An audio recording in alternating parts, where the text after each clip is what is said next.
Hello, everyone. Welcome back. Glad you could join us once again. We're back at it talking about customized employment topics that are relevant for individual providers, VR counselors, and stakeholders who are interested in learning more about this new innovative service that we're in the process of developing here in Virginia. For our topic today, we're going to be talking about something I think that gets a little bit more into the pragmatics of how we support individuals with customized employment. And as a matter of fact, we're going to be talking about how do we make good decisions about who's right for customized employment versus who might be right for another service like supported employment. So with that, I am going to hand it off to my good friends, Doug Crandall and Nancy Brooks Lane.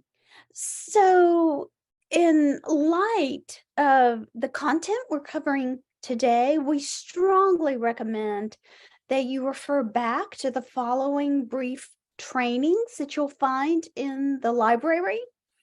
The first one is Discovering Customized Employment, a brief overview. The second, Competitive Integrated Employment, Supported Employment, and Customized Employment, Similarities and Differences, where we go into great detail about the definitions and how they are similar and how they're different. Evidence-based practices and fidelity, discovery and customized job development. So these will give you a grounding place that will be important as we have our training today. So we thought it made sense to start with what are the elements for referring someone to supported employment. And some of these go across the continuum into customized employment, but then we start digging in deeper to see what those differences are. So someone who is an appropriate candidate for supported employment is someone who's not achieved competitive integrated employment, or they have achieved competitive integrated employment, but there have been intermittent disruptions that might be related to the changes in the person's disability.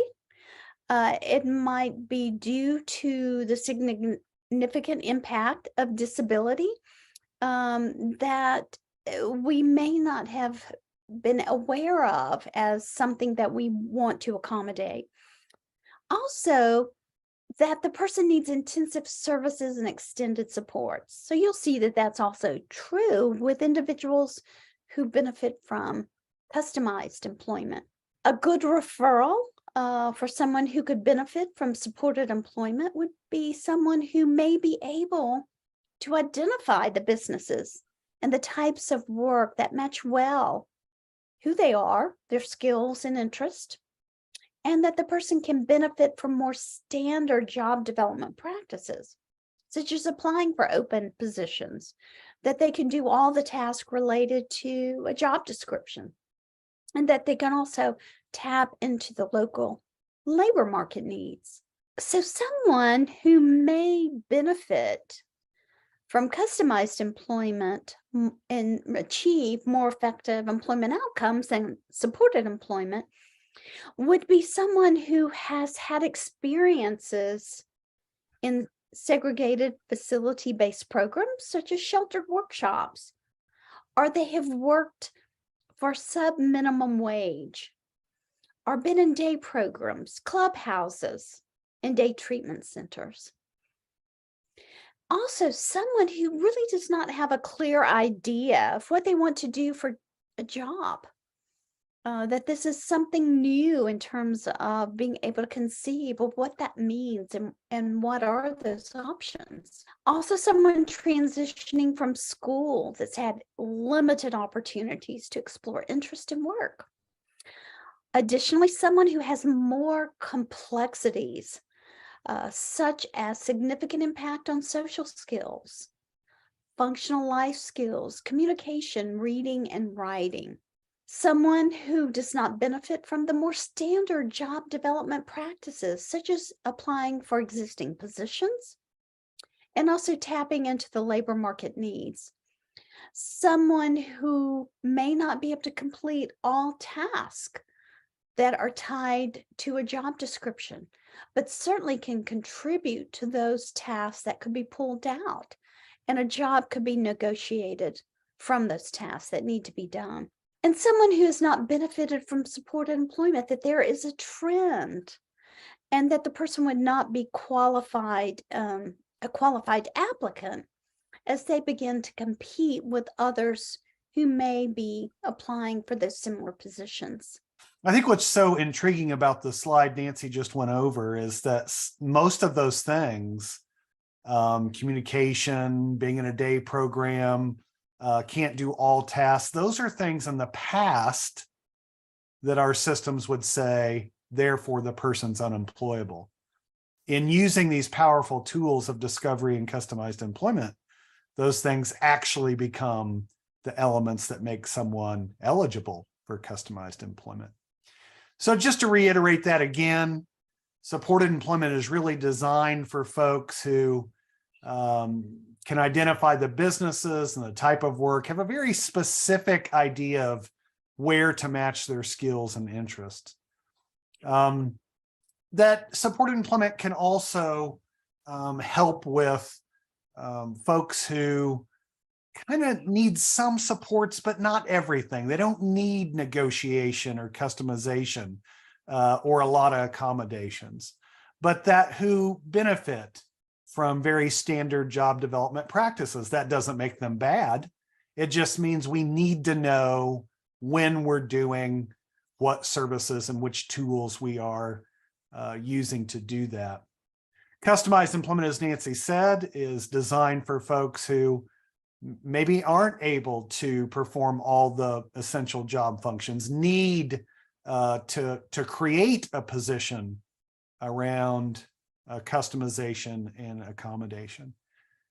Sometimes with customized employment, it's why we rely on discovery rather than standard traditional vocational assessments. We're trying to help understand someone's skills and interests, which might be a little more difficult to see without using discovery and person-centeredness. These are really tailored jobs, right? That are developed in collaboration with a business to address unmet business needs and then linking that to the job seeker. And many times customized employment has been described as for folks who are unable to benefit from employment. In other words, again, folks who in our systems before would have been labeled unemployable. But we're looking at vocational themes and ideal conditions of employment. We are creating and individualizing all of the supports that a person needs to contribute economically in their community. So let's operationalize everything that we've talked about so far. And for this next slide, we've put together a decision tree that you can use to help walk you through that process of making a good choice in terms of who to work with and provide customized employment services to versus making other choices that are going to be a good fit. So starting on the first box here, we're going to ask that question, does the individual have a most significant disability? If we choose no and we move from left to right across the screen, then we're going to arrive at the next box. And it's going to prompt us to consider options other than supported employment or customized employment. If we choose yes, however, then our next question is going to be, has the individual been unable to achieve competitive integrated employment or sustain competitive integrated employment without long-term supports? If we choose no, then we're going to move from left to right to the next box, and we're going to be prompted to respond to, have the individual's job experiences been primarily in sheltered workshops or sub-minimum wage? If we choose no again on that, then our next box is going to ask us, has the job seeker not had the opportunity to attempt work due to low expectations related to the disability? If we select yes, that's going to move us, wind us back around, and we're going to arrive at consider supported employment or customized employment and the individual plan for employment. In addition, another way to arrive at that would have been if we had selected yes at the box that asks us, has the individual been unable to achieve competitive integrated employment or sustain competitive integrated employment without long-term supports? And if we chose yes, that would also bring us to the next box that prompts us to consider supported employment or competitive integrated employment in the IPE. So we've arrived again at a place where we've decided that we are going to consider supported employment or customized employment in the individualized plan for employment. So as we move to the next layer in the decision tree, we're going to ask ourselves, does this job seeker require discovery to help identify their skills and interests? And if we come to no, then that's going to move us down. And we're going to end up on the box on the bottom right corner, and it says, consider supported employment services for the job seeker. So again, this is an individual that we have determined that does not need discovery to help identify their skills and interests. However, if we were to go back to that and we decided that, yes, they do need discovery, then we're going to be prompted the following questions. Does the job seeker meet any of the following criteria? 1, does not have a clear idea of what to do for a job. 2, experiences have primarily been in segregated settings. 3, not able to perform the essential functions of existing jobs. And 4, has received supported employment and not been successful. If we, again, go to no in response to these prompts, then we're going to be back at that box on the bottom right-hand corner, and we're going to be prompted to consider supported employment services for the job seeker. However, if we review these prompts and we feel that it is an affirmative in terms of the individual we're considering, then we're going to say yes. And we're going to come down to the green box to the left of that last box. And it says, consider customized employment services for the job seeker. So really, what does this mean for Virginia? We hit on a lot of things today. I would say as we think about in Virginia where this stuff's going to come into play, because we are, and I've mentioned this before, in the midst of a systems change grant where we're looking to develop capacity to deliver this service. We're starting to have greater access to the service in certain communities where we've invested up to this point. But we also have limited capacity in those areas where we've begun to create that capacity. So that means as we're moving forward and we begin learning more about customized employment, and we're engaging individuals through the VR program, that there will be times where we need to make decisions, and sometimes what might feel like difficult decisions about who to refer to the service, and how we might really analyze a specific case as it relates to maybe it's somebody we've done supported employment with and we haven't found success yet. Do we jump right away to customized employment, or do we come back to the table? Do we look at things that we might be able to do more effectively, whether it's integrating other wraparound supports into their supported employment plan, including assistive technology, helping with soft skills or adaptive skills that would enable the individual to navigate challenges, whether it's interpersonal or cognitive or social communication, whatever it might be. My point in saying all this is because that capacity is there, but because that capacity is also limited, we will need to take into account how we can best make choices and have a formal process, much like the decision tree I just shared with you, to guide those decisions that we're making as it relates to individuals. And then I think the last thing I would say is, we always really want to emphasize as we're implementing customized employment across communities that good teaming is going to be a critical element of that. And so for our employment service organizations that are working with us and for other stakeholders, I think it's really important to recognize that we're in our best position to achieve positive outcomes and implement services that are grounded in these formal processes when we partner effectively with VR counselors and look to them to lead the charge and helping to navigate these decisions for us. I also think that it's going to be really important that as we're working with individuals and their families, to be able to have discussions with them about customized employment and supported employment and other options and supports that might be available to them. Not just so that they know what is there, but to support them with understanding what is there.